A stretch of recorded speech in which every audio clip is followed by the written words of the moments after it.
अस्सलाम वालेकुम। I hope everyone is fine. इस वीडियो के अंदर हम डिस्कस करेंगे कि आप CS519 की डॉक्यूमेंटेशन को अच्छे तरीके से कैसे कंप्लीट कर सकते हैं। हम बारी बारी देखेंगे कि सारी डायग्राम्स को आपने कैसे बनाना है और स्पेसिफिकली हर डायग्राम का मकसद क्या है, क्योंकि आपसे इन डायग्राम के बारे में फाइनल वाइवा के अंदर पूछा जाता है, तो आपको इन चीज़ों के बारे में पता होना चाहिए। तो पहली चीज़ आपने क्या करनी है, आपने जल्दी जल्दी अपने LMSS को लॉगिन कर लेना है और अपने प्रोजेक्ट की असाइनमेंट टैब के अंदर आना है और यहाँ से दो डॉक्यूमेंट की फाइल्स हैं जो आपने डाउनलोड करनी है। पहला डॉक्यूमेंट आपने अपनी प्रोजेक्ट की डिस्क्रिप्शन को डाउनलोड करना है और सेकेंडली आपने अपनी डॉक्यूमेंटेशन की जो फाइल है इसको डाउनलोड कर लेना है। इनको डाउनलोड करने के बाद जल्दी जल्दी इनको ओपन कर लेते हैं। आपने मेक श्योर करना है कि आपके पास MS वर्ड आपके सिस्टम में इंस्टॉल्ड है ताकि आप इन फाइल्स को एडिट कर सको। अब सबसे पहला काम आपने क्या करना है जनाब, पहले पेज पे हमें कहा गया है कि अपनी डॉक्यूमेंटेशन के अंदर आप अपने प्रोजेक्ट के टाइटल को लिखें, अपनी ग्रुप आईडी के बारे में बताएं और अपने सुपरवाइज़र का नेम बताएं। तो हम इसको थोड़ा सा मिनिमाइज़ करते हैं डिस्क्रिप्शन की फ़ाइल को और इस साइड पे डॉक्यूमेंटेशन की फ़ाइल रखते हैं। अब यहीं पे आपकी जहाँ पे असाइनमेंट टैब आपने ओपन की यहीं पे आपको आपकी ग्रुप आईडी भी मिल जाएगी, आपके प्रोजेक्ट का टाइटल भी मिल जाएगा और आपके सुपरवाइज़र की इन्फॉर्मेशन भी मिल जाएगी। तो सिंपली इनको यहाँ से कॉपी करते हैं और बारी बारी यहाँ पे पेस्ट करते हैं कुछ इस तरीके से।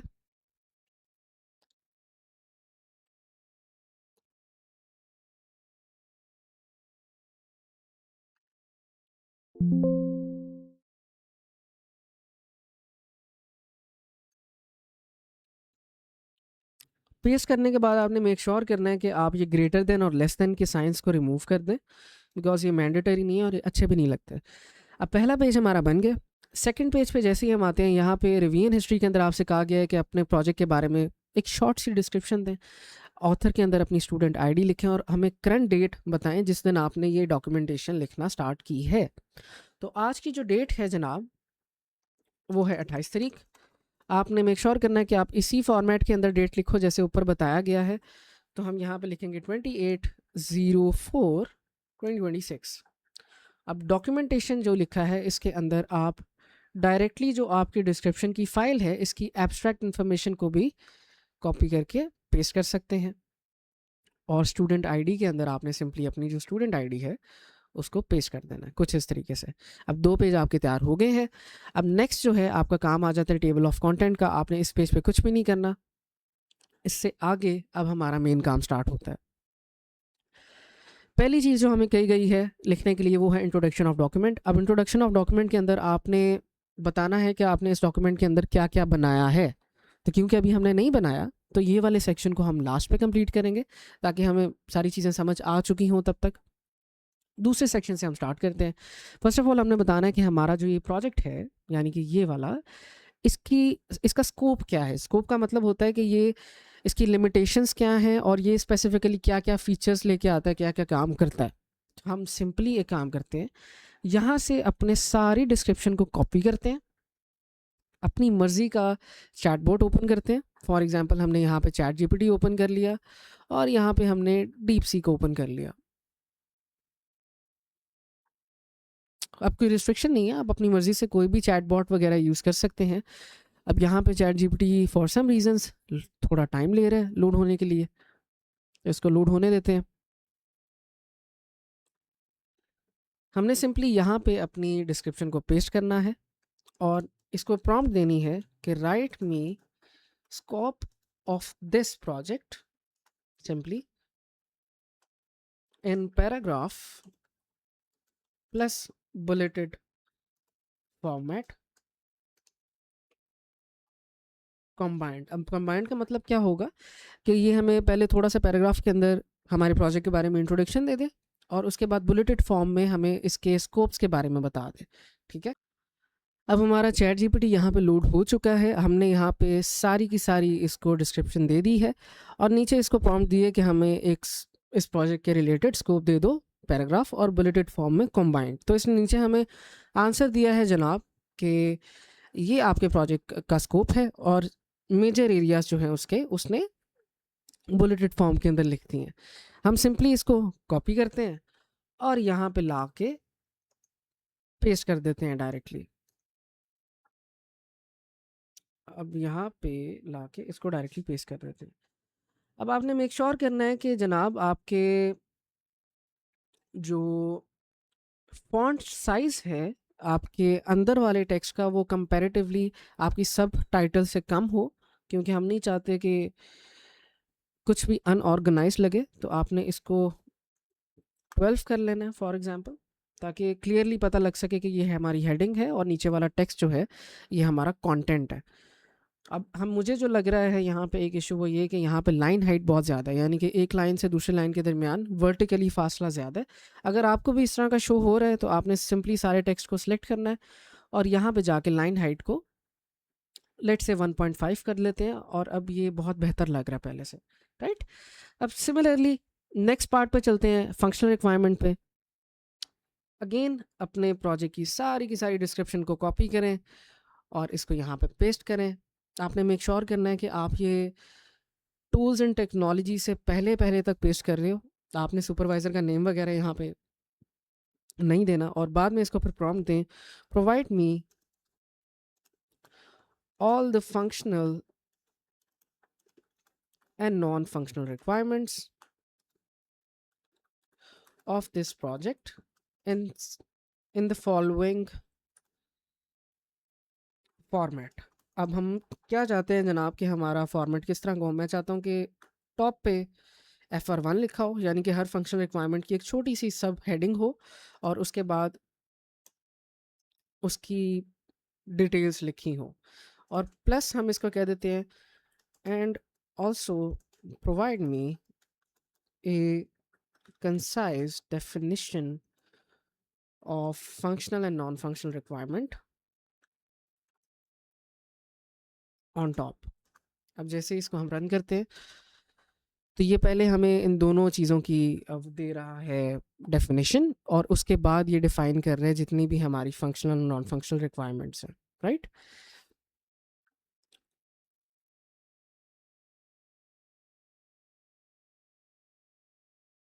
अब इसने एक जो थोड़ी सी प्रॉब्लम यहाँ पे क्रिएट की है मेरे नज़दीक, वो ये कि 7.1 के बाद आई थिंक यहाँ पे कॉलन्स डल सकते हैं और ये सिंपल लाइन इसके आगे आ सकती है।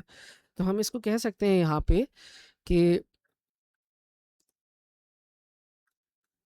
Function requirement 1.1 content, similarly 1.2 content, reformat please. तो अब ये कंपैरेटिवली पहले से बहुत बेहतर हमें लेआउट दे रहा है। सिंपली हम इसको कॉपी करते हैं सारे को, और यहाँ पे आके यहाँ से कॉपी करते हैं और इधर आके पेस्ट कर देते हैं। अब हमने यहाँ से क्या क्या चीज़ें हैं जो निकालनी है। अब पहली चीज़ तो ये है कि जनाब आपने मेक श्योर करना है कि जब आप चीज़ें पेस्ट कर रहे हो तो उसका लेआउट ख़राब ना हो। जिस तरह यहाँ पे हमारा लेआउट अभी ख़राब हो रहा है, तो ये मर्ज लिस्ट पे अगर ऑप्शन होगा पेस्ट ऑप्शंस के अंदर, तो आपने मेक श्योर करना है कि आप डू नॉट मर्ज लिस्ट को सिलेक्ट करो, ताकि लेआउट आपका वैसे ही रहे जैसे ChatGPT पे शो हो रहा था। ठीक हो गया। तो यहाँ से जो ये टॉप पे लाइंस आ रही हैं जनाब, आपने इनको रिमूव कर देना है। बाकी सारी चीज़ें आप बेशक वैसे ही रहने दें, और हमारा सेकंड पार्ट यहाँ पे कंप्लीट हो जाता है। अब ये चली जो हेडिंग्स हैं ये हमारी सब हेडिंग्स हैं, तो ये कंपैरेटिवली छोटी होनी चाहिए। तो इनको हम 14 कर लेते हैं साइज़ को। सिमिलरली इसके भी साइज़ को हम 14 कर लेते हैं। ओके। अब नेक्स्ट जो है, हमने अपनी यूज़ केस डायग्राम को बिल्ड करना है। यूज़ केस डायग्राम क्या होती है जनाब? यूज़ केस डायग्राम बताती है कि हमारे यूज़र्स हमारे सिस्टम के साथ कैसे इंटरेक्ट कर सकते हैं और क्या क्या कर सकते हैं। फॉर एग्जांपल ChatGPT एक सिस्टम है, मैं इस पर लॉगिन कर सकता हूँ, मैं इस पर रजिस्टर कर सकता हूँ, मैं इस पर प्रॉम्प्ट पुट कर सकता हूँ, मैं प्रॉम्प्ट को रन कर सकता हूँ, मैं यहाँ से डेटा कॉपी कर सकता हूँ, डेटा इसमें पेस्ट कर सकता हूँ। ये सारे वो काम है जो एज अ यूज़र मैं कर सकता हूँ। ये चीज़ें हमने अपने यूज़ केस डायग्राम के अंदर बतानी होती हैं। तो यूज़ केस डायग्राम के लिए भी हम यहाँ पे अगेन अपने कॉन्टेक्स्ट को कॉपी करेंगे। अब ये कॉन्टेक्स्ट मैं बार बार इस वजह से कॉपी कर रहा हूँ क्योंकि अक्सर औकात ये होता है कि जब आपकी चैट काफ़ी लंबी हो जाती है तो AI टूल्स आपकी कॉन्टेक्स्ट को भूल जाते हैं और हेलुसिनेशन के फॉर्म में चले जाते हैं। तो वो ताकि ना हो तो हम बार बार यहाँ पे पेस्ट चीज़ें करेंगे और नीचे यहाँ पे लिख देंगे एक प्रॉम्प्ट जो कि मैंने आप लोगों के लिए सेव की हुई है। हम वही प्रॉम्प्ट यहाँ पे पेस्ट करते हैं। आपने सिंपली इसको कहना है कि आपको वेट अ सेकेंड, सारे के सारे यूज़ केसेस बता दे इस सिस्टम के टेक्स्ट फॉर्म के अंदर और उसके एसोसिएटेड एक्टर्स भी बता दे। ठीक हो गया? इस प्रॉम्प्ट को जैसे ही आप रन करते हो तो ये टेक्स्ट फॉर्म में आपको सारा कुछ बता देगा। अब यहाँ पे एक चीज़ गौर करें कि मैंने टेक्स्ट फॉर्म लिखा हुआ है। अगर आप टेक्स्ट फॉर्म नहीं लिखोगे तो हो सकता है ये आपको इमेज जनरेट करके दे दे, जो कि बिल्कुल अच्छी नहीं होती। आपकी सुपरवाइज़र उसको कैंसिल आउट भी कर देते हैं। तो वो कह रहा है जनाब आपके पास मेनली जो है एक एक्टर है जो वो बता रहा है इस सिस्टम के अंदर, जो कि स्टूडेंट है, और सेकेंडरी एक्टर या सपोर्टिंग एक्टर्स जो हैं वो हैं एआई सर्विस और डेटाबेस सिस्टम। ना आई वुड से कि हमें एक दफ़ा खुद भी अपनी डिस्क्रिप्शन को पढ़ लेना चाहिए।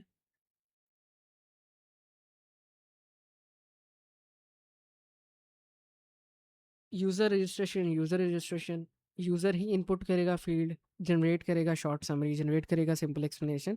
यहाँ पे मेन चीज़ आपकी यूज़र की बात हो रही है, तो यूज़र आपका स्टूडेंट ही होगा, या उसको आप सिंपल यूज़र भी कह सकते हो। तो एक ही है आपका एक्टर यहाँ पे, और बाकी आपके प्राइमरी सेकेंडरी एक्टर हैं। सेकेंडरी एक्टर होते हैं जो सिस्टम के अंदर एज अ एक्ट तो कर रहे होते हैं, लेकिन वो ह्यूमन नहीं है। स्पेसिफिकली अगर बात करें, वो कुछ थर्ड पार्टी सर्विसेज हैं जिनके ज़रिए आप हेल्प ले रहे हो डेटा जनरेशन के अंदर। तो हम यूज़ केस डायग्राम के लिए जो सॉफ्टवेयर यूज़ करेंगे वो MS विजियो है। आप draw.io के ऊपर भी ये डायग्राम बिल्ड कर सकते हो। जिनके पास माइक्रोसॉफ्ट विजियो इंस्टॉल्ड नहीं है वो सिंपली draw.io को ओपन करें और इसको हम डिस्कार्ड कर देते हैं। एक नई फाइल यहाँ पे ओपन करते हैं जनाब। यूज़ केस, अब यहाँ पे जाना है आपने और यहाँ से आ जाना है आपने UML के अंदर, और UML के अंदर आपको ये एक्टर मिल रहा है, ये हमारा एक्टर होगा और ये हमारे यूज़ केस होगा। आप इन दोनों डायग्राम्स के ज़रिए पूरी डायग्राम को बिल्ड कर सकते हैं, लेकिन मैं पर्सनली ये प्रेफर करूँगा कि आप MS विजियो का यूज़ करें, क्योंकि आपके सुपरवाइज़र भी वही रिकमेंड करते हैं। तो आप लोगों ने मेक श्योर करना है कि माइक्रोसॉफ्ट विजियो आपके पास इंस्टॉल्ड है। अगर नहीं इंस्टॉल तो आपने getintopc.com पे जाना है और इस वेबसाइट पे जाके आपने सर्च करना है माइक्रोसॉफ्ट ऑफिस, और यहाँ से Microsoft office professional plus, make sure कि प्रोफेशनल के आगे प्लस लिखा हो, इसको डाउनलोड कर लें। इसके अंदर आपको आपका MS प्रोजेक्ट भी मिल जाएगा और MS विजियो भी मिल जाएगा। तो ये दोनों चीज़ें आपके पास कंप्यूटर में इंस्टॉल्ड हो जाएंगी। अब MS विजियो को ओपन करने के बाद हमने मोर टेम्पलेट्स पे क्लिक करना है और यहाँ पे यूज़ केस सर्च करना है, और यहाँ से UML यूज़ केस ये वाले ऑप्शन को क्लिक करके क्रिएट पे क्लिक करना है। अब आपके पास कुछ इस तरह का इंटरफेस शो हो जाएगा। सबसे पहले यहाँ से ऑप्शन से आपने सब सिस्टम को उठाना है और इसको थोड़ा सा बड़ा कर लेना है। अब सब सिस्टम के नेम के अंदर अपने आपने प्रोजेक्ट का नाम लिखना है। तो हम अपने डॉक्यूमेंट को ओपन करते हैं, टॉप पे जाते हैं, यहाँ से अपने प्रोजेक्ट के नेम को कॉपी करते हैं और यहाँ पे पेस्ट कर देते हैं, और इसके टेक्स्ट को थोड़ा सा छोटा कर लेते हैं जनाब। ठीक हो गया? अब यहाँ पे ये हमारे एक्टर्स का सिंबल होगा। हमारे एक्टर्स को हम इस शेप से रिप्रेजेंट करेंगे और हमारे यूज़ केसेस को हम इस ओवल शेप से रिप्रेजेंट करेंगे। अब आपने मेक श्योर करना है कि इस ग्रीन बाउंड्री के अंदर आपके ये ओवल यूज़ केसेस आएँ और इस ग्रीन बाउंड्री के बाहर आपके एक्टर्स आएँ। ठीक है? सो लेट्स से कि अकॉर्डिंग टू ChatGPT हमारा एक यूज़ केस है रजिस्टर अकाउंट, और इसका एक्टर कौन है? यूज़र या स्टूडेंट। इन दोनों में से हम कोई भी नाम जो है चूज़ कर सकते हैं। मैं कहता हूँ कि मेरा जो एक्टर है उसका नाम है स्टूडेंट, और इसका पहला यूज़ केस है कि ये रजिस्टर कर सकता है मेरे सिस्टम के ऊपर। अब आपने ये दोनों चीज़ें बना दी, अब आपने इन दोनों को एक दूसरे के साथ एसोसिएट कर देना है। ये लाइन ये रिप्रेजेंट करती है कि स्टूडेंट हमारे सिस्टम पे जिसका नाम ये है रजिस्टर कर सकता है। सिमिलरली हमारा जो स्टूडेंट होगा अगर रजिस्टर कर सक रहा है तो ये लॉगिन भी कर सकता है। तो अगेन आपने इनको जोड़ देना और यहाँ पे लिख देना है लॉगिन। ठीक है? ऐसे ही आपने अगर AI सर्विस के एक्टर को यहाँ पे डालना है तो इसको लेफ़्ट साइड पर डाल देंगे, इसका नाम AI सर्विस रख देंगे, और एआई सर्विस की कोई ना कोई यूज़ केस ढूंढते हैं जनाब।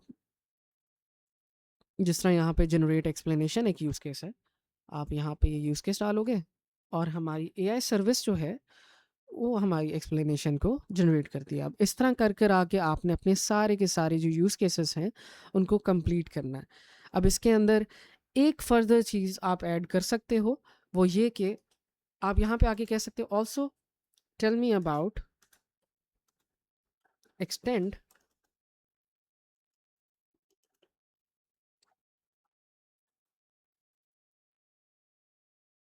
and include relations in this use case explanation.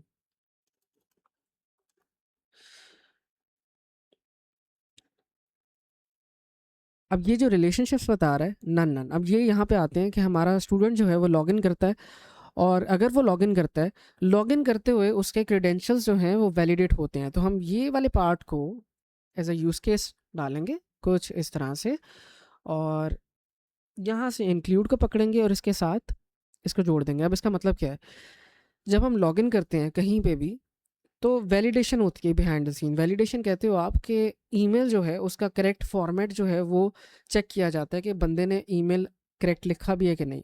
मैं इब्शाम gmail.com लिख के साइन इन नहीं कर सकता, मैं इब्शाम@gmail.com लिख के साइन इन कर सकता हूँ। तो इस चीज़ के लिए वैलिडेशन इंक्लूडेड होती है। और एक्सटेंड का मतलब होता है कि लेट से मैं यहाँ पे प्रोडक्ट खरीद रहा हूँ दराज पे कोई, अब दराज पे प्रोडक्ट खरीदने के लिए ज़रूरी है कि मैं लॉगिन हूँ उस सिस्टम के अंदर, तो वो एक्सटेंड की साइड पे आ जाता है। जिस तरह हमें यहाँ पे ये कह रहा है एक्सटेंड, तो अगर डैशबोर्ड पे हमने जाना है तो एक यूज़ केस है जनाब कि हमारा जो यूज़र है वो डैशबोर्ड को एक्सेस कर सकता है। ठीक हो गया। अब एक्सटेंड क्या होगा कि ज़रूरी है कि अगर उसने डैशबोर्ड को एक्सेस करना है तो वो लॉगिन हुआ हो यूज़र, तो एक्सटेंड को हम लॉगिन के साथ जोड़ देंगे। ठीक है, तो आप एक्सटेंड को इस तरह भी समझ सकते हो कि it's a kind of dependency किसी भी यूज़ केस की, राइट। अब इस तरह आपने अपनी डायग्राम को कंप्लीट करना है। हम अभी इसको इतना ही बिल्ड करेंगे, बाकी सारी जो है आप खुद बिल्ड कर सकते हो। अब ये जो प्रोजेक्ट है ये इसी सेशन का है, जो बच्चे इस सेशन में ये प्रोजेक्ट रख रहे हैं उनकी काफ़ी हेल्प हो जाएगी। जो बच्चे ये वाला प्रोजेक्ट जिनका नहीं है, घबराने की ज़रूरत नहीं है, सारे कॉन्सेप्ट आपके सेम हैं। इन्हीं कॉन्सेप्ट का यूज़ करके आपने अपने प्रोजेक्ट्स को भी बिल्ड करना है। अब आ जाते हैं जनाब अपने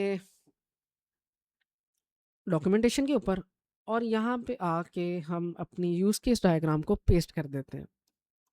यहाँ से टेक्स्ट को रिमूव करते हैं। ये सारी की सारी जो विजियो की डायग्राम है इसको कॉपी करते हैं Ctrl+C से सारा सेलेक्ट करके, और यहाँ पे पेस्ट कर देते हैं।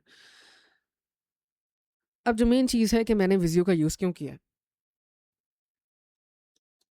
अक्सर होता है कि आपके सुपरवाइजर्स आपको आपकी डॉक्यूमेंटेशन चेक करते हैं, तो आपकी डॉक्यूमेंटेशन को वो मार्क करते हैं और आपको बताते हैं कि आपने क्या क्या चीज़ें इंप्रूव करनी है। अगर आप .io से बना रहे हो और आपने गलती से उसको सेव नहीं किया फाइल को, तो आपको सारी डायग्राम हो सकता है दोबारा से बनानी पड़े। लेकिन अगर आपने विजियो में बनाया है तो आप सिंपली इसी वर्ड डॉक्यूमेंट के अंदर इसको डबल क्लिक करके यहाँ पे अगेन इसको एडिट कर सकते हो। ठीक है, चीज़ों को ऐड और रिमूव कर सकते हो, तो आपका टाइम बचेगा, आपकी मेहनत बचेगी। इस वजह से विजियो की तरफ जाएं। अब नेक्स्ट आ जाता है जनाब आपका वर्क प्लान। अब वर्क प्लान क्या होता है, वर्क प्लान ये डिफाइन करता है कि आपने कौन कौन सा काम किस किस दिन किया था, उसकी पूरी हिस्ट्री बताएं और उसका एक चार्ट बनता है। तो ये काम अभी हम लास्ट में करेंगे क्योंकि अभी हमने सारे चीज़ें कंप्लीट नहीं की। अब नेक्स्ट आ जाते हैं जनाब एंटिटी रिलेशनशिप डायग्राम के बारे में। एंटिटी रिलेशनशिप डायग्राम आपके डेटाबेस से रिलेटेड चीज़ है। ये डिफाइन करती है कि आपके डेटाबेस के अंदर कितने टेबल होंगे, उन टेबल्स के अंदर कितने कॉलम्स होंगे, उनके आपस में क्या रिलेशनशिप्स होंगे। ठीक है, ये सारी चीज़ें तो आपके सॉफ्टवेयर के जो डेटा के पीसेज हैं वो सारे के सारे ईआरडी और डेटाबेस डिज़ाइन के अंदर आते हैं। ये दोनों की दोनों डायग्राम्स बहुत सिमिलर होती हैं, सिर्फ फ़र्क ये होता है कि आप ईआरडी को चैन फॉर्म के अंदर लिखते हो, चैन एक फॉर्मेट है, और डेटाबेस डिज़ाइन को आपने टेबल फॉर्मेट के अंदर लिखना होता है। तो हम अगेन अपने चैट जीपीटी के पास आ जाते हैं जनाब,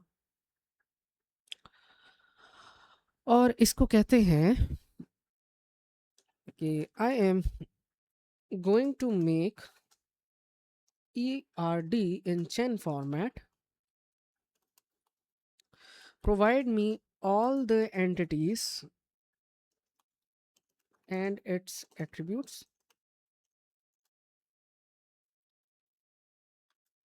plus their relationships.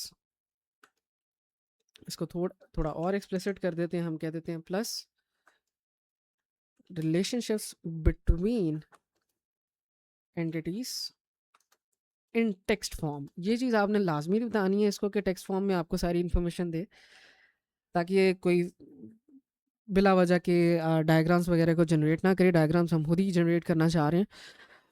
और also tell me about names of relationship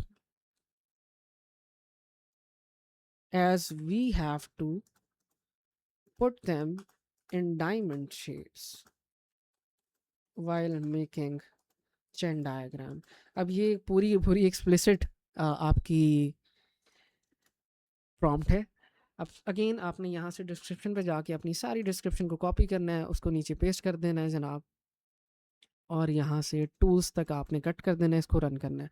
अब ये आपको टेक्स्ट की बेसिस पे सारी की सारी चीज़ें प्रोवाइड कर देगा। अगेन आप अपनी ERD को draw.io के अंदर भी बना सकते हो और विजियो के अंदर भी बना सकते हो। It depends upon you. मैं विजियो के अंदर बनाऊंगा क्योंकि आई थिंक ये फ्यूचर प्रूफ है। आप draw.io के ऊपर भी बना सकते हैं। अगेन विजियो को ओपन करें, फाइल में जाएं, मोर टेम्पलेट्स में जाएं, और यहाँ पे आपने एंटिटी रिलेशनशिप डायग्राम सर्च करनी है। एंटिटी से सर्च करोगे तो यहाँ पे चेन डेटाबेस नोटेशन आपको मिल जाएगी।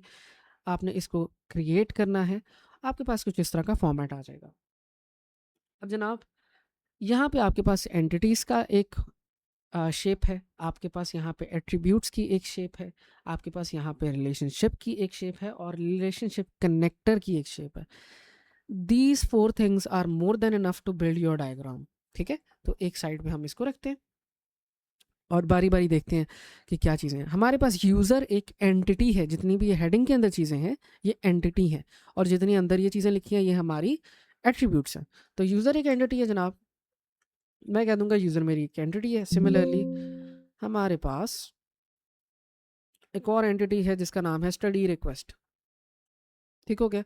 अब इनके एट्रीब्यूट्स को हमने कैसे बताना जी, हमने इसको यहाँ से इसके साथ जोड़ देना है, और हमारा पहला एट्रीब्यूट है कि यूज़र की कोई ना कोई आईडी होगी।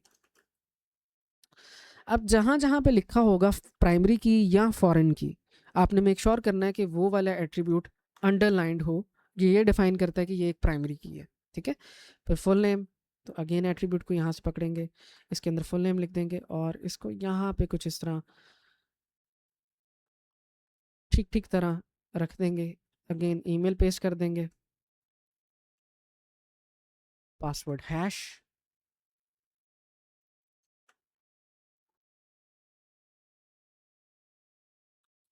रजिस्ट्रेशन डेट,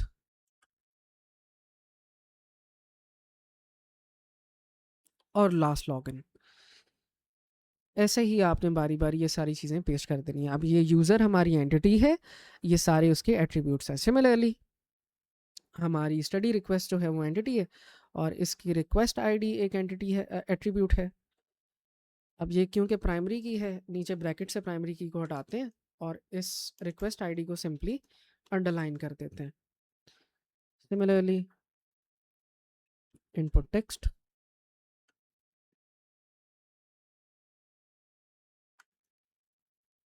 इनपुट टाइप, और रिक्वेस्ट टाइम स्टैम्प।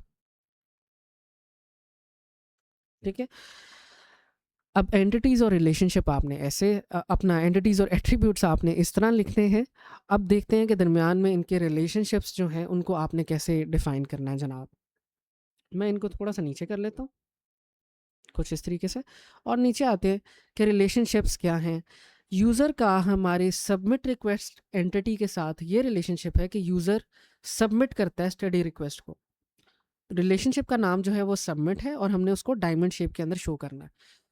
तो डायमंड शेप को हम दरमियान में रखेंगे, एक लाइन को जोड़ेंगे इसके साथ, और एक और लाइन यहाँ पे ले लेते हैं जिसको इसके साथ जोड़ना है। दरमियान में डायमंड के अंदर हम लिख लेंगे कि सबमिट्स। तो इसका मतलब है कि यूज़र सबमिट करता है स्टडी रिक्वेस्ट को। अब आखिरी चीज़ के ये रिलेशनशिप इनके दरमियान क्या है, ये वन टू मैनी है, मैनी टू मैनी है, वन टू वन है, क्या है ये? तो अब यहाँ पे इसने वो चीज़ नहीं बताई हुई, तो हम इसको नीचे कह देंगे। ये सारे रिलेशनशिप्स को कॉपी करते हैं। वैसे तो यहाँ पे लिखा हुआ है कि यूज़र सबमिट स्टडी रिक्वेस्ट, और कार्डिनैलिटी के अंदर लिखा हुआ है one user can submit many request, one many. अब यहाँ पे ये डिफाइन कर रहा है कि इन दोनों के दरमियान वन टू मैनी का रिलेशनशिप है। सिमिलरली अगर नीचे आते हैं, one study request can generate many responses, तो इसका मतलब है ये वन टू मैनी है। ठीक है। सिमिलरली वन AI रिस्पॉन्स में कंटेन मैनी क्विज क्वेश्चंस, तो AI रिस्पॉन्स का क्विज क्वेश्चन के साथ भी वन टू मैनी रिलेशनशिप। अगर आपको यहाँ से समझ नहीं आ रही तो clearly tell me about cardinality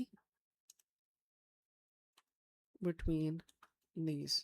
और ये सारे को आप लाजमी कॉपी पेस्ट कर दो ताकि ये कंफ्यूज ना हो, सिर्फ इन्हीं के बारे में ये बताए। ठीक है। तो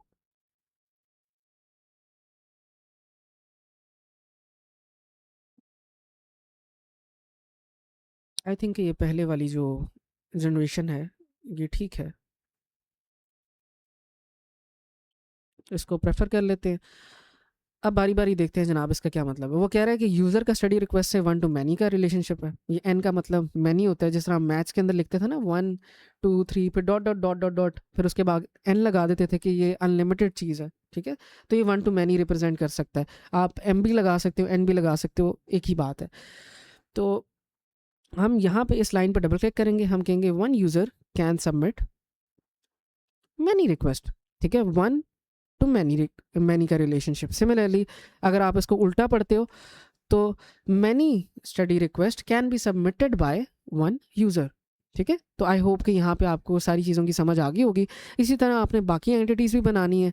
ठीक है। जिस तरह फॉर एग्जांपल यहाँ पे जनाब इसके अलावा एक एंटिटी है AI रिस्पांस की, तो आप यहाँ से दोबारा उठाओगे AI रिस्पांस, इसके अंदर आप इसके एट्रीब्यूट्स लिखोगे, फिर अगर इसका यूज़र के साथ कोई रिलेशनशिप है तो आप यहाँ पे दरमियान में ये डायमंड लगाओगे, रिलेशनशिप का नाम लिखोगे और इसके साथ इसको कनेक्ट कर दोगे। ठीक है। सो आई होप कि आपको ये समझ आ गई होगी।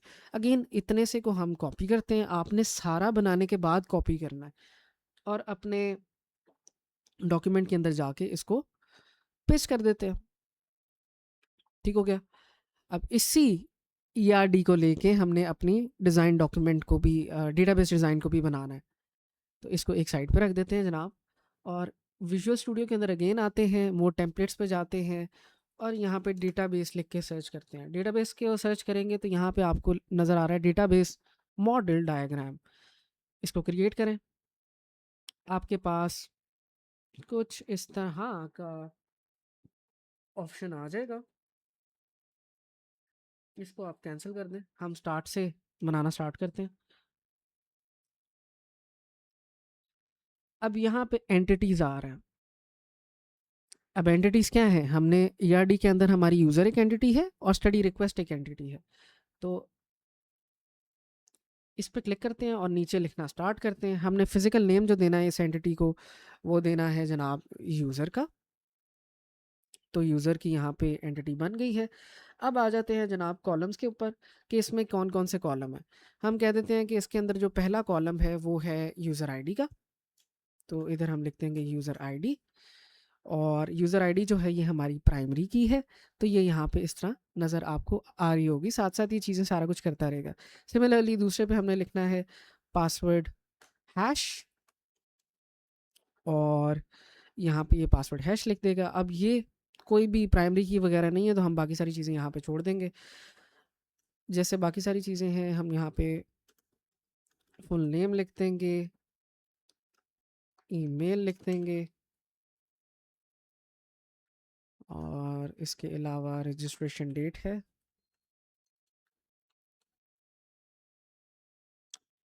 और लास्ट लॉगिन है। ठीक है। तो ये हमारा एक टेबल तैयार हो गया है। ठीक हो गया। अब इसको हम उप्स, यहाँ पे हमारे से एक गलती हो गई है कि हमने एक गलत चीज़ यहाँ पे ऐड कर दी है। अब आ जाते हैं जनाब, एक दूसरी एंटिटी डालते हैं। अब दूसरी एंटिटी जो है वो उसका नाम है स्टडी रिक्वेस्ट। तो इसका फिजिकल नेम यहाँ पे लिख देंगे हम स्टडी रिक्वेस्ट। फिर कॉलम्स के अंदर जाएंगे। ये हमने गलत लिख दिया है। डेफिनेशन के अंदर हमने फिजिकल नेम लिखना है स्टडी रिक्वेस्ट। कॉलम्स के अंदर हमने यहाँ पे आके लिखना है रिक्वेस्ट आईडी। और अगेन ये प्राइमरी की है क्योंकि रिक्वेस्ट आईडी हमारी अंडरलाइंड है। नीचे आके हमने लिखना है input text request timeline time stamp और इनपुट टाइप। ये बारी बारी चीज़ें लिखी और ये दोनों चीज़ें हमारी बन गई हैं। अब हम इसको थोड़ा सा नीचे कर लेते हैं और इनके दरमियान जो रिलेशनशिप है वो बताते हैं क्या है। जनाब हमारा हमारे यूज़र का हमारे स्टडी रिक्वेस्ट के साथ ये रिलेशनशिप है कि यूज़र सबमिट करता है स्टडी रिक्वेस्ट बहुत ज़्यादा, काफ़ी ज़्यादा। तो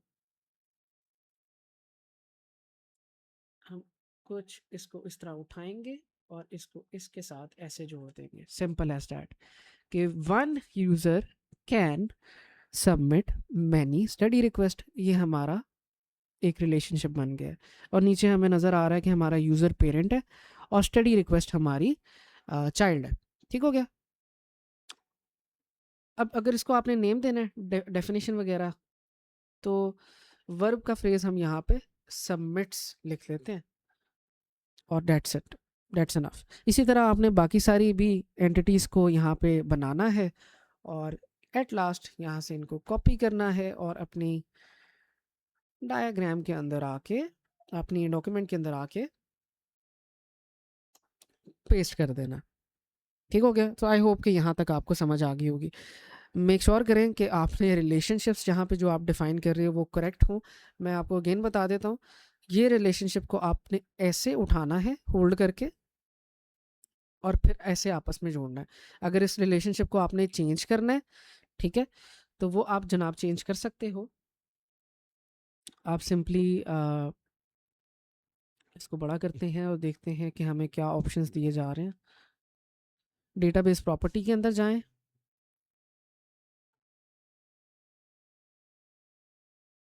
यहाँ पे 0 टू मोर है, 1 टू मोर है, 0 टू 1 है, एग्जैक्टली 1 है। ये सारे आपके रिलेशनशिप हैं कार्डिनैलिटी वाइज जो हमने ईआरडी के अंदर पढ़े हैं। ये आपको मिसलेनियस के ऑप्शन के अंदर मिलेंगे। तो यहाँ पे 1 टू मोर करेंगे, 0 टू 1 करेंगे, तो आपकी जो लाइन है ये अकॉर्डिंगली चेंज होती जाएगी। ठीक हो गया। हमारे यहाँ पे 0 और मोर शो हो रहा था। आई वुड से कि हमारा ज़्यादा जो बेहतर ऑप्शन हमें नज़र आना चाहिए या नज़र आता है वो है 1 टू मोर, यानी 1 टू मैनी। तो हम ये सिलेक्ट करेंगे और अगेन इसको कॉपी करते हैं और पहले वाली डायग्राम को डिलीट करते हैं और इसको अब यहाँ पे पेस्ट करते हैं। अब ये बिल्कुल एक्यूरेट है। इसी तरह आपने बाकी सारी अपनी डायग्राम्स को भी बिल्ड करना है। अब लास्ट आ जाता है जनाब आपके interface design diagram. Interface design diagram का मतलब ये है कि ग्राफिकली आपका जो एप्लीकेशन होगी वो दिखेगी किस तरह की। अब इसके लिए आपके पास डिफरेंट ऑप्शंस हैं। आप फिग्मा का यूज़ करके इसको बना सकते हो। आप ने अगर इंस्पिरेशन लेनी है तो आप फिग्मा कम्युनिटी से ले सकते हो, आप ड्रिबल से ले सकते हो।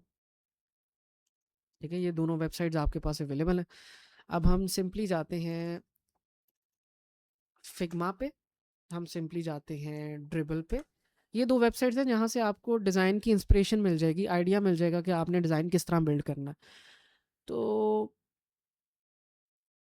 इधर लिखते हैं Figma community specifically.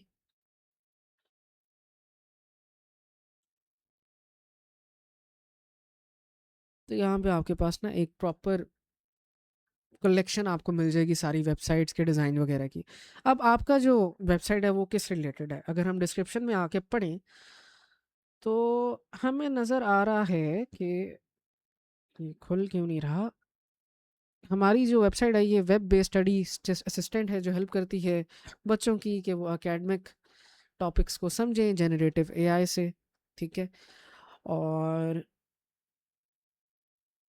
So we can say कि it's a kind of chatbot, right, कि आपका सिस्टम है वो यूज़र को अलाउ करता है कि वो कोई भी टॉपिक एंटर करे, उसके हिसाब से उसको वो रिस्पॉन्स देता है। तो हम कह सकते हैं कि ये एक चैट बॉट है। तो अगर लेट से हम यहाँ पे आके चैट बॉट सर्च करते हैं, तो ये हमें डिफरेंट डिज़ाइन की इंस्पिरेशन दे देता है कि आप इस तरह का डिज़ाइन क्रिएट कर सकते हो, ठीक है। सो लेट से हमारे पास एक इस तरह का डिज़ाइन है। सिमिलरली हमारे पास एक डिज़ाइन है जो इस टाइप का है। तो इस तरह की चीज़ों को आप कॉपी पेस्ट करके फिग्मा के अंदर डायरेक्टली बना सकते हो। या इससे भी इजी तरीका ये है, जो ट्रिक है, कि आप अपनी प्रोजेक्ट के जो टाइटल है उसको कॉपी करें। जिस तरह हमारा ये टाइटल है, मैंने इसको कॉपी किया और यहाँ गूगल पे इसको सर्च करें। काफ़ी दफ़ा होता है कि आपके जो टूल्स आप बना रहे होते हैं उस तरह के पहले टूल बने होते हैं। अब जिस तरह यहाँ पे स्टडी ए टूल एक पहले से वेबसाइट है, ये आई थिंक मेरे जैसे प्रोजेक्ट की वेबसाइट है। अब मैं सिंपली इसके टाइटल के ऊपर आके यहाँ पे इंस्पेक्ट पे जाऊँगा और यहाँ पे आके अपने प्रोजेक्ट के नेम को यहाँ पेस्ट कर दूंगा। जनाब अब ये मेरा प्रोजेक्ट हो गया। अब सिंपली मैं इसकी यहाँ पे स्क्रीनशॉट ले सकता हूँ और इसको अपनी वर्ड के डॉक्यूमेंट के अंदर पेस्ट कर सकता हूँ। ठीक हो गया। अब ये पेस्ट करने की रीज़न क्या है, कॉपी पेस्ट आप क्यों कर सकते हैं, क्योंकि यहाँ पे आपको कहा गया है कि आप फाइनल रिपोर्ट के अंदर और फाइनल प्रेजेंटेशन जो आपकी फाइनल डिलीवरेबल होती है उनके अंदर ये चीज़ें चेंज कर सकते हो। ठीक है। तो लेट्स से कि आप जब प्रोजेक्ट बना लोगे तो आप अपने एक्चुअल प्रोजेक्ट की स्क्रीनशॉट लेके अपनी रिपोर्ट के अंदर चेंज कर लोगे। अभी आप एग्जाम्पल तस्वीरें यहाँ पे ऐड कर सकते हो। तो जिस तरह हम यहाँ पे ये पेस्ट कर लेते हैं और लेट्स से कि इसके ये वाले पेज की मैं एक स्क्रीनशॉट ले लेता हूँ, सिर्फ इतना सा पार्ट, और ये पेस्ट कर देता हूँ।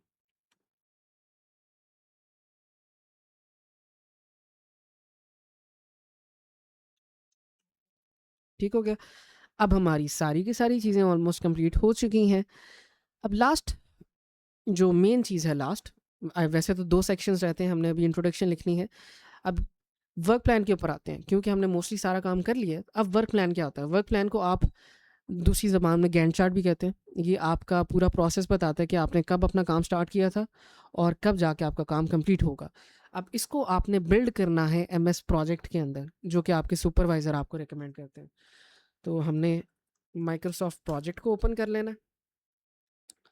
माइक्रोसॉफ्ट प्रोजेक्ट को ओपन करने के बाद ब्लैंक प्रोजेक्ट के ऊपर जाएं और सबसे पहला काम जो आपने करना है, अपने प्रोजेक्ट के टाइप में जाना है और वर्किंग आवर्स को, वर्किंग टाइम जो है आपका, इसको आपने चेंज करना है। आपने मेक श्योर करना है कि यहाँ पे सारे के सारे डेज आपके वर्किंग हों। अब जिस तरह यहाँ पे आपके कैलेंडर में शो हो रहा है, ये सारे ग्रे पार्ट हैं। ये कह रहा है कि आपके एक महीने के अंदर 8 छुट्टियाँ होती हैं। हम स्टूडेंट हैं, हमने अपने प्रोजेक्ट के बारे में करेक्ट टाइम बताना है। हम चाहते हैं कि छुट्टियों के दिन भी अंदर ही आए। तो आपने इसको फिक्स करने के लिए वर्क वीक के ऊपर जाना है, उसके बाद डिटेल्स के ऊपर जाना है। ये सारे के सारे डेज़ को आपने सेलेक्ट करना है। Set days to specific working times पे जाना है और डायरेक्टली इसको ओके पे प्रेस कर देना है। अब ये आपकी ये जो टाइम है वो सेट हो गया। बेसिकली यहाँ पे कोई भी ग्रे डब्बा नहीं है, जिसका मतलब ये है कि सारे के सारे डेज अब आपके काउंट होंगे। ठीक हो गया। अब आ जाते हैं जनाब कि आपने अपने गैंट चार्ट को कैसे बिल्ड करना है। पहली लाइन के अंदर आपने अपने प्रोजेक्ट का नाम लिखना है। तो आपके प्रोजेक्ट के नेम को यहाँ से कॉपी करते हैं, टास्क 1 के अंदर आके इसको पेस्ट कर देते हैं। ठीक हो गया। अब पहला टास्क हमारा क्या था जनाब? हमारा पहला टास्क था कि हमने डॉक्यूमेंटेशन बिल्ड की, जो कि हमने अभी की है। अब डॉक्यूमेंटेशन जो है वो हमने अपने प्रोजेक्ट के अंदर ही बिल्ड किया ना, तो हम इसको सिंपली इंडेंट कर देंगे। हम कहेंगे इस बटन पे क्लिक करके टास्क के अंदर आएंगे और ये वाले बटन पे क्लिक करेंगे। अब बेसिकली हम कह रहे हैं कि ये हमारा प्रोजेक्ट है और इसके अंदर हमारे पास डॉक्यूमेंटेशन है और उसके बाद हमारा फाइनल डिलीवरेबल है। अब फाइनल डिलीवरेबल को भी हम इंडेंट कर देंगे। ठीक हो गया। ये प्रोजेक्ट है और इसके अंदर ये दोनों टास्क हैं। अब अभी के लिए मैं इस फाइनल डिलीवरेबल को निकाल रहा हूँ, क्योंकि मैं पहले अपने डॉक्यूमेंटेशन के सारे टास्क जो मैंने इसमें कंप्लीट किए हैं वो लिखना चाहता हूँ, फिर फाइनल डिलीवरेबल मैं बाद में लिखूँगा। सो लेट्स से कि हमने अपनी डॉक्यूमेंटेशन के अंदर क्या क्या किया है। हमने अपनी डॉक्यूमेंटेशन के अंदर टेबल ऑफ कंटेंट में आते हैं, हमने ये सारे काम किए हैं। हमने इंट्रोडक्शन लिखी, हमने स्कोप लिखा, हमने functional and non functional requirements लिखी, उसके बाद हमने यूज़ केस डायग्राम बनाई, फिर वर्क प्लान बनाया और ERD पे काम किया, डेटाबेस डिज़ाइन बनाई और इंटरफेस डिज़ाइन क्रिएट किया। अब जिस तरह हमने कहा था कि हमारी डॉक्यूमेंटेशन जो है वो AI पावर्ड स्टडी असिस्टेंट के रिलेटेड है, इसके अंदर है, इस प्रोजेक्ट के अंदर डॉक्यूमेंटेशन है। अब ये सारी चीज़ें जो हैं ये डॉक्यूमेंटेशन के अंदर आती हैं, तो हमने अगेन इन सारी चीज़ों को सिलेक्ट करना है और इसको फर्दर इंडेंट कर देना। अब हम कह रहे हैं कि ये डॉक्यूमेंटेशन है और डॉक्यूमेंटेशन के अंदर ये सारी चीज़ें हैं। ठीक हो गया। अब नेक्स्ट पे आते हैं, हम कहते हैं फाइनल डिलीवरेबल। और फाइनल डिलीवरेबल के अंदर हमारे पास, अब इसको पहले हम प्रीडेंट कर लेंगे या आउटडेंट कर लेंगे, इसको बाहर निकाल लेंगे क्योंकि ये एक अलग चीज़ है। और यहाँ पे आगे हम लिख लेते हैं जनाब कि फाइनल डिलीवरेबल के अंदर हमारे पास हमारा फाइनल प्रोजेक्ट है, उसके बाद फाइनल रिपोर्ट है और हमारे पास फाइनल प्रेजेंटेशन है।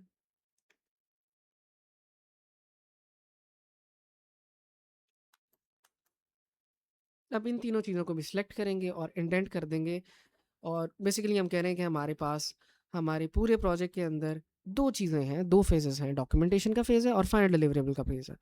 और ये डॉक्यूमेंटेशन के अंदर हमारे ये सारे टास्क थे और फाइनल डिलीवरेबल के अंदर हमारे ये सारे टास्क थे।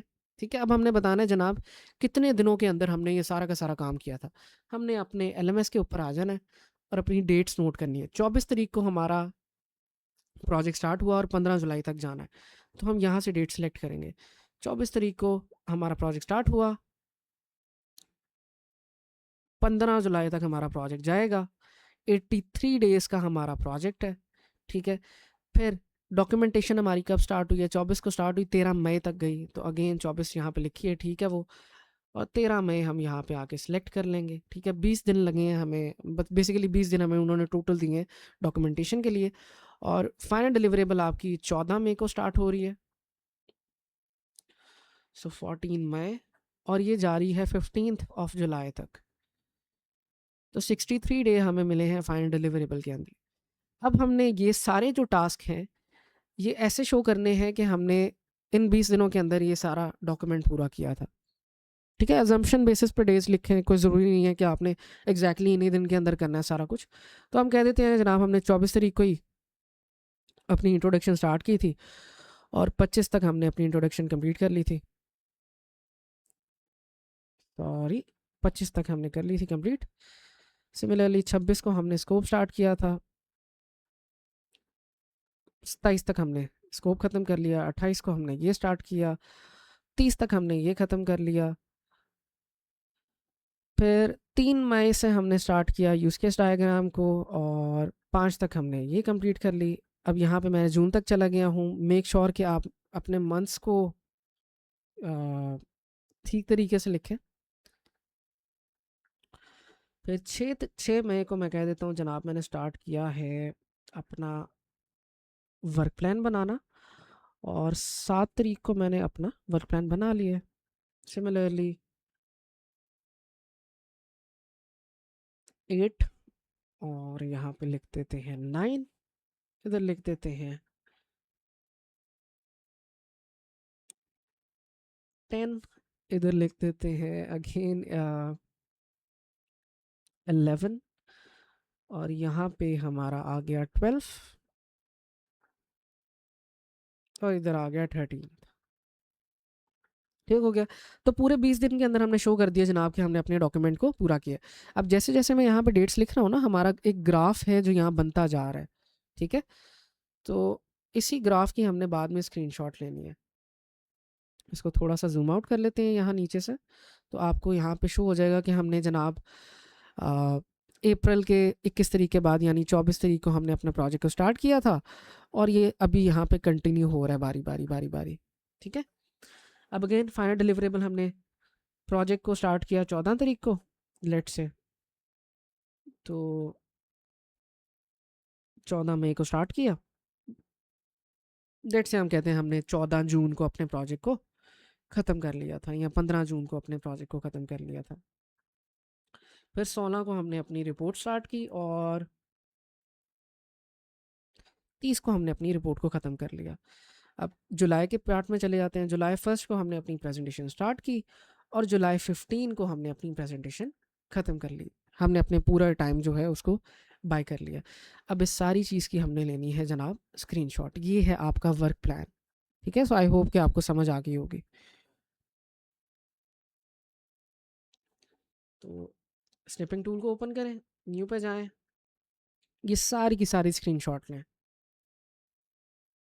ऐसे अपने वर्ड के डॉक्यूमेंट के अंदर जाएं वापस और अपने वर्क प्लान को यहाँ पे, किधर चला गया वर्क प्लान, यहाँ पे आके आपने इसको पेस्ट कर देना है। ठीक हो गया। मेक श्योर कि इसकी क्लियर तस्वीर लें। इसको आप बड़ा भी कर सकते हो थोड़ा सा अगर आप करना चाहो। ठीक है, लेकिन मेक श्योर बस आपने ये करना है कि आपकी पिक्चर यहाँ पे क्लियर नज़र आ रही हो। ठीक हो गया। अब आ जाते हैं जनाब अपनी इंट्रोडक्शन के ऊपर। अब हमें हर डायग्राम के बारे में पता है कि हर डायग्राम क्या क्या चीज़ रिप्रेजेंट कर रही है। अब हम अगर इंट्रोडक्शन लिखेंगे तो हमें खुद भी समझ आएगी कि हम क्या लिख रहे हैं। ठीक हो गया। तो इस चीज़ को यहाँ से कॉपी करते हैं, चैट जीपीटी के पास जाते हैं और यहाँ पे जाके ये पेस्ट करते हैं। और सेकंड चीज़, हम यहाँ से अपने टेबल ऑफ कंटेंट की चीज़ों को कॉपी करते हैं और पेस्ट कर देते हैं इन चीज़ों को, एंटर करते हैं और ये हमें थोड़ा सा जनाब इसकी डेफिनेशन वाइज सारी चीज़ें दे देगा।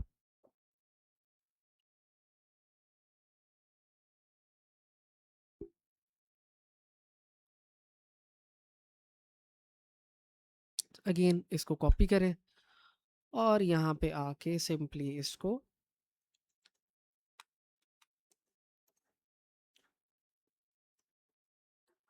पेस्ट कर दें।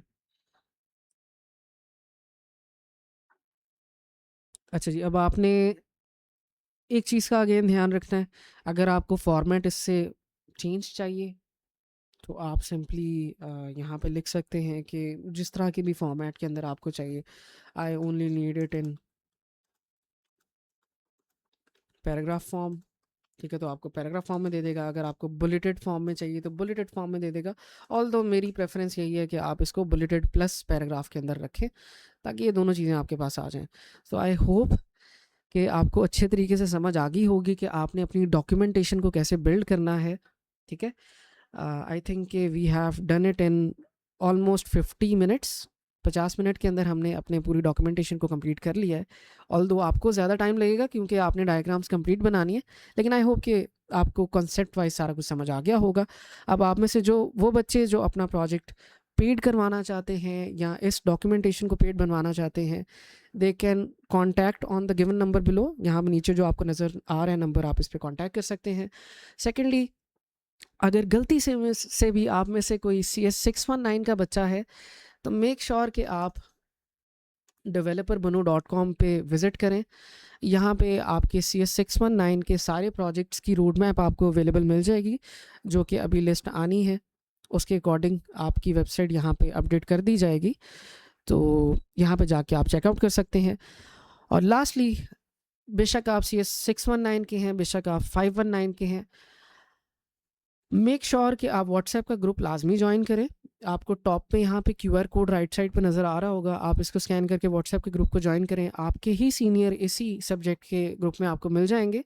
तो आपके सुपरवाइज़र किस तरह के हैं, आप किस तरह बेहतर परफॉर्म कर सकते हो वाइवा के अंदर, ये सारी टिप्स आप अपने सीनियर से आके या मेरे से आके पूछ सकते हैं। अगेन, अगर आपको कुछ मसला आ रहा है इस डॉक्यूमेंटेशन में या सॉफ्टवेयर वगैरह आपसे डाउनलोड नहीं हो रहे, उनकी लिंक वगैरह चाहिए, तो आप ग्रुप को ज्वाइन करके वो सारी बातें ग्रुप में फ्री ऑफ कॉस्ट पूछ सकते हैं। इसी के साथ मुझे इजाज़त दें। अल्लाह हाफ़िज़।